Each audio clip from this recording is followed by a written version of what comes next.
Simón Bolívar was born into privilege. He entered this world in 1783 in Caracas, Venezuela. His family was wealthy. They owned vast lands. Young Simón wanted for nothing.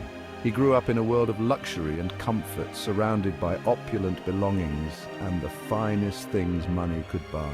He had the finest clothes and the best education. Tutors were hired to ensure he received a top-notch education, learning about the world, history and the arts, but tragedy struck early. He lost both his parents as a child. His father passed away when Simón was just 3 years old, and his mother died 6 years later, leaving him an orphan at the tender age of 9. This experience left a void in his life. The loss of his parents at such a young age was a profound and devastating blow, one that would shape his character and future. It also ignited a fire in his soul, a fire that would one day drive him to seek justice and freedom for his people. Imagine young Simón, a fire that would one day burn for the liberation of a continent. Imagine young Simón. He roams his family's vast estates.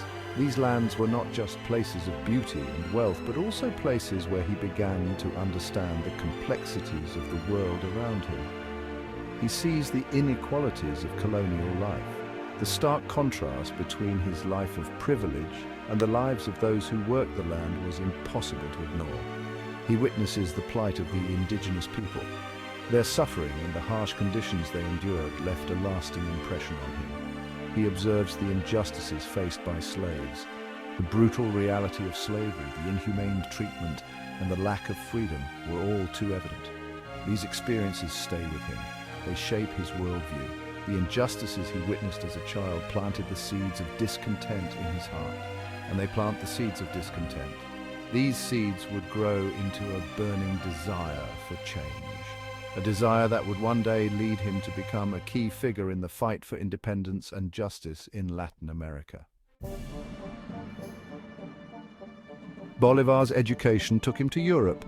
He traveled to Spain, a land rich in history and culture. The journey was long and arduous, but Bolívar was filled with anticipation and excitement. He was eager to explore new horizons and immerse himself in the vibrant intellectual life of Europe. This was a time of great intellectual ferment. The streets and salons of Europe buzzed with new ideas and revolutionary thoughts. Libraries were filled with books that challenged old beliefs and proposed new ways of thinking. Intellectuals gathered in salons to debate and discuss the pressing issues of the day. The Enlightenment was sweeping through the continent, bringing with it a wave of change. Scholars and thinkers were questioning the status quo and advocating for reason, liberty, and equality. These ideas were not just confined to books and salons. They were being discussed in cafes, on street corners, and in public squares. Ideas of reason, liberty, and equality filled the air. People were hungry for knowledge and eager to engage in intellectual discourse. Pamphlets and books were circulated widely, spreading the revolutionary ideas of the Enlightenment far and wide. Bolívar immersed himself in this new world of knowledge. He spent countless hours in libraries, reading voraciously and attending lectures by prominent scholars. He was determined to absorb as much as he could from the intellectual environment around him. He devoured the works of Enlightenment thinkers, Locke, Rousseau, Voltaire. These philosophers had a profound impact on Bolívar's thinking. Their writings on natural rights, social contracts, and the principles of liberty and equality resonated deeply with him. These philosophers spoke of natural rights. They argued that all men are born with certain inalienable rights and that governments exist to protect these rights. This was a radical departure from the traditional belief in the divine right of kings. They challenged the very foundations of absolute power. They questioned the legitimacy of monarchies and advocated for democratic forms of government. These ideas were revolutionary and had the potential to change the world. Imagine Bolívar in the salons of Europe, engaging with some of the greatest minds of his time. He engages in lively debates, he listens, he questions, he argues. These interactions sharpen his intellect and broaden his perspective. He is exposed to a wide range of ideas and viewpoints. He discusses politics and philosophy. He encounters revolutionary thought. These experiences are transformative. They ignite a spark within him and inspire him to think about the future of his own homeland. They open his eyes to new possibilities. He begins to see the world in a different light. He starts to question the existing order and envision a new future. He begins to question the legitimacy of Spanish rule. He reads about the injustices and abuses of power. He engages in heated discussions about the political situation in Latin America. He writes in his journal, expressing his thoughts and ideas. He dreams of a future where Latin America is free. He envisions a continent where people are no longer oppressed by colonial powers. He speaks passionately to others about his vision, inspiring them with his words and ideas. Bolívar returned to Venezuela a changed man. Europe had opened his eyes. He saw his homeland in a new light. Gone was the carefree youth. In his place stood a man on a mission, a man determined to break the chains of colonialism. He saw the injustice around him, the exploitation of his people, the plunder of his land, the denial of basic rights. Bolívar could no longer stand idly by. He vowed to fight for the liberation of his people. He would dedicate his life to this cause. His dream? A free and independent Latin America.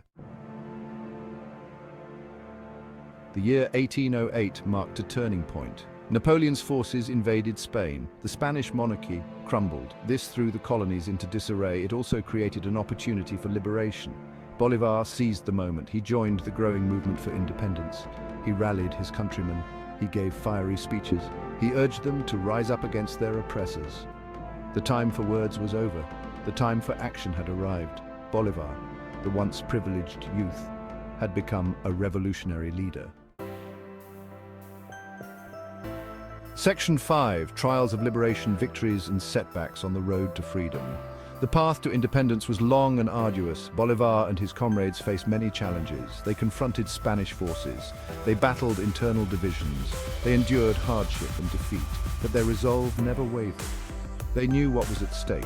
Early victories brought hope, but setbacks tested their spirit.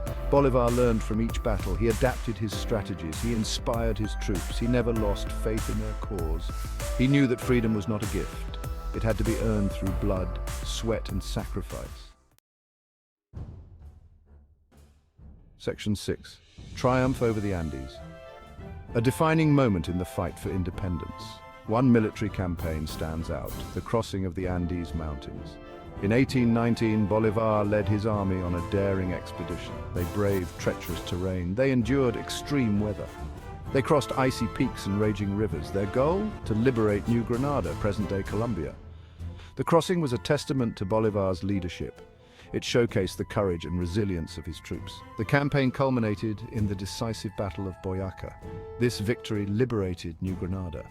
It marked a turning point in the war for independence. Section 7. The Dream of Unity. Bolívar's vision for a united Latin America. Bolívar's victories continued. He liberated Venezuela, Colombia, Ecuador, Peru, and Bolivia. These victories were not just military triumphs. They were the foundation stones for a grander vision.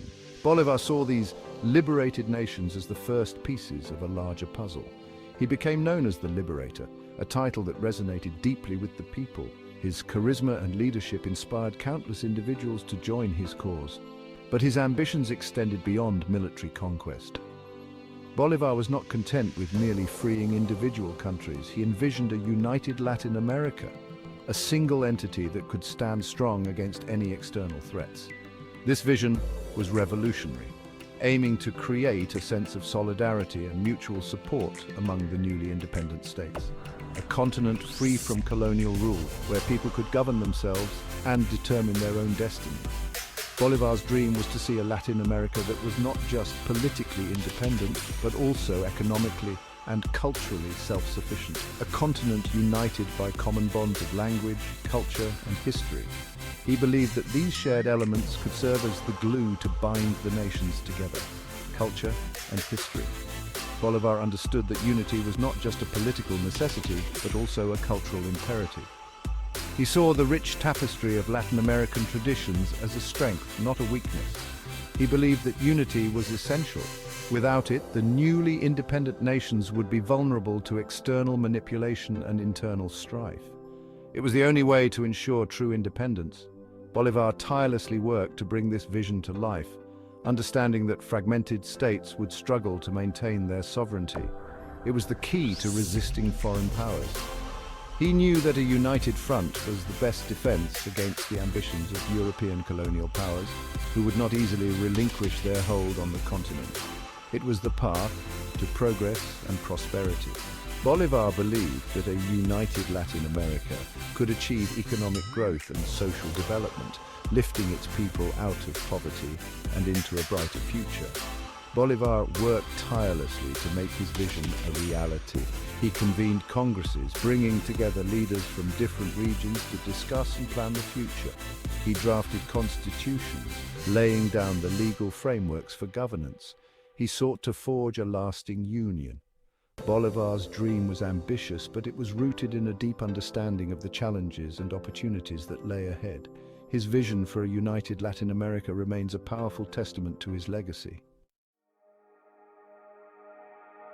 Section 8. The weight of a continent disillusionment and the fragility of unity. Bolivar's dream of unity faced resistance.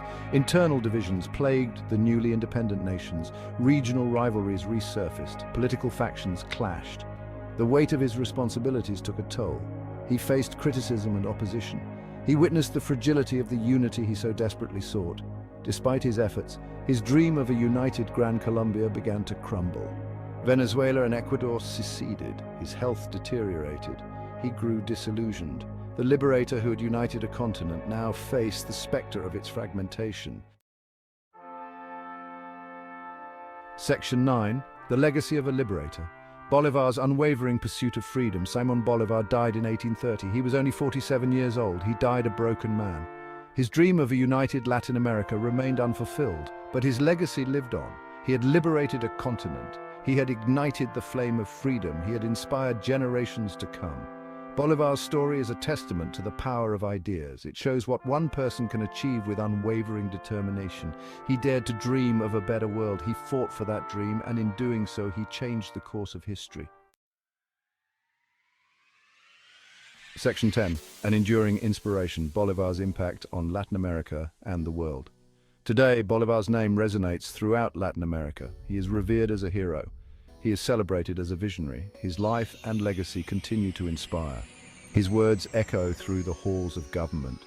His ideals fuel the fight for justice and equality. Bolivar's story reminds us that freedom is not free. It requires courage, sacrifice, and an unwavering belief in the power of the human spirit. He teaches us that even in the face of adversity, hope can triumph. His legacy is a beacon, illuminating the path toward a more just and equitable world.